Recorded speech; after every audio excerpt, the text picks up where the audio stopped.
Hi everybody, welcome to another Cooking with Miss Cindy. I'm Miss Cindy. Today I'm going to show you how to make a very easy microwave only banana bread out of these very old and sad bananas that a bunch of you might have in your house. I definitely tried to make stuff with this and then forgot about a couple of them, so now they look like this. Luckily, this plus a couple of other ingredients will turn into a delicious and amazing banana bread that'll be done in less than 5 minutes, no stove, no oven, just the microwave, no muss, no fuss. So let's get to it. Alrighty, you guys, let's get going. Let me tell you what you're going to need first. You're going to need flour, sugar, brown sugar, salt, baking powder, baking soda, 1 egg, vanilla extract, vegetable oil, milk, and 1 sad, ripe banana. I don't know about you guys, but I have a couple of bananas in my house that look like this. So I'm going to show you a nice recipe you can get out of them instead of just throwing them away. So let's get started. The very first thing you're going to do is you're going to take your microwave safe mug or bowl or container and either spray the inside of it with non-stick spray, like Pam or something like that. I don't have anything like that, so I'm going to show you an alternative. What I do is I put a little bit of oil on a paper towel and I just rub all the inside of the mug. That is usually really good to get it to be non-stick. Alright, so next thing we're going to do is we're going to mix our dry ingredients. So we're going to start by putting together flour, and you're going to need 3 tablespoons of flour. When you scoop out flour, make sure you level it off with your finger or the back of a knife like this. 1, so that you make sure you have the right measurement. 2, and 3. Alright, you got your flour. Now you're going to need 1 tablespoon and 1 teaspoon of sugar. So I'm going to use my same flour spoon. Just clean it off a little bit. Dust off the flour. You get a tablespoon of sugar. And then a teaspoon of sugar. Next, you're going to take your salt. And you're going to need 1/8 of a teaspoon of salt. It's very, very little.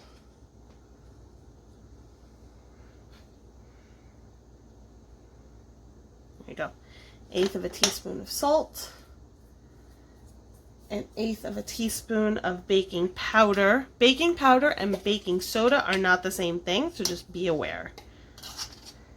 Make sure you don't get a spoonful that's like that.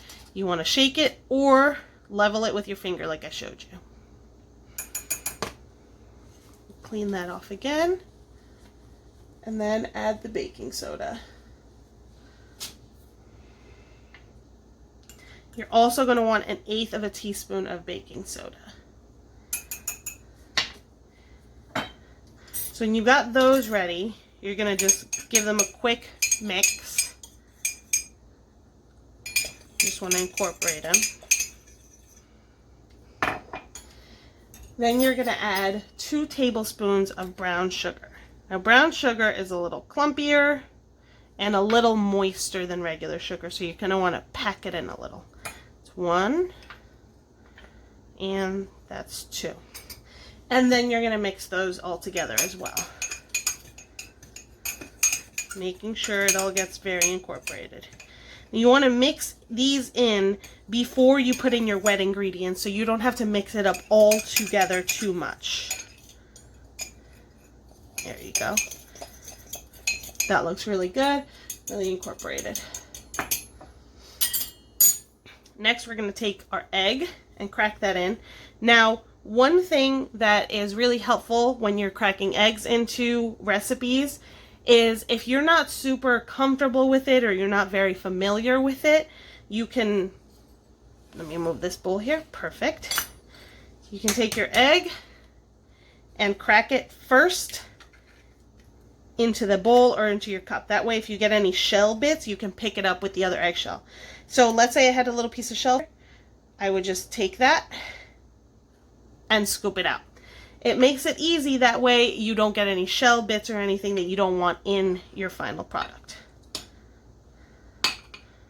Perfect.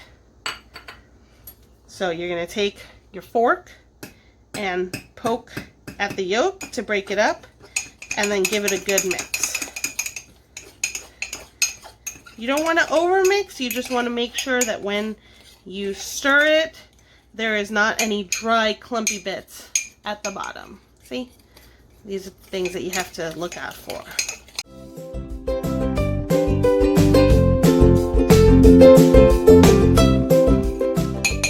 Good. So now once that's in there, you're going to want to mix in your wet ingredients. So before we get started on the wet ingredients, we're going to mash up our banana. Spilled a little bit of milk there, but no worries. So because the banana is a lot harder to peel, I usually kind of had to pull it a little bit, but it will come out, and it should already be very soft and very mushy. While this banana might not be very pleasant to eat on its own, it will be nice and sweet for the cake. So you're just going to mash it up like so. It should not be too hard to do if it's already ripe. It's already going to be very soft.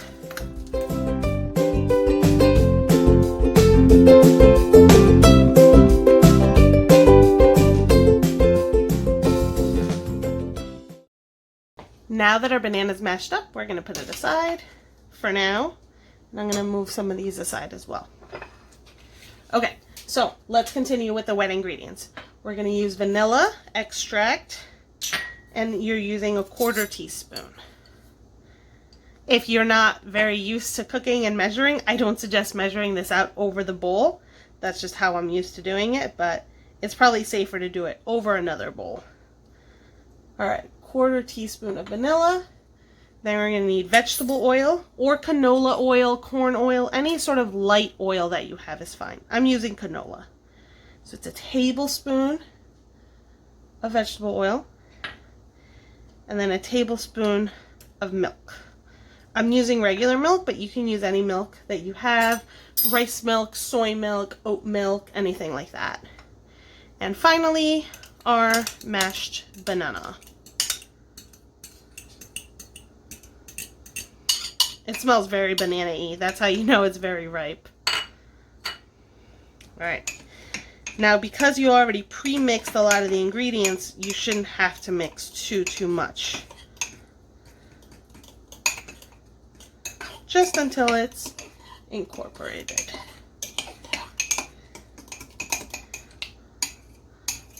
That looks nice and mushy and battery. So now we're going to get it into the microwave. Okay, so this is going to go into the microwave for 3 minutes.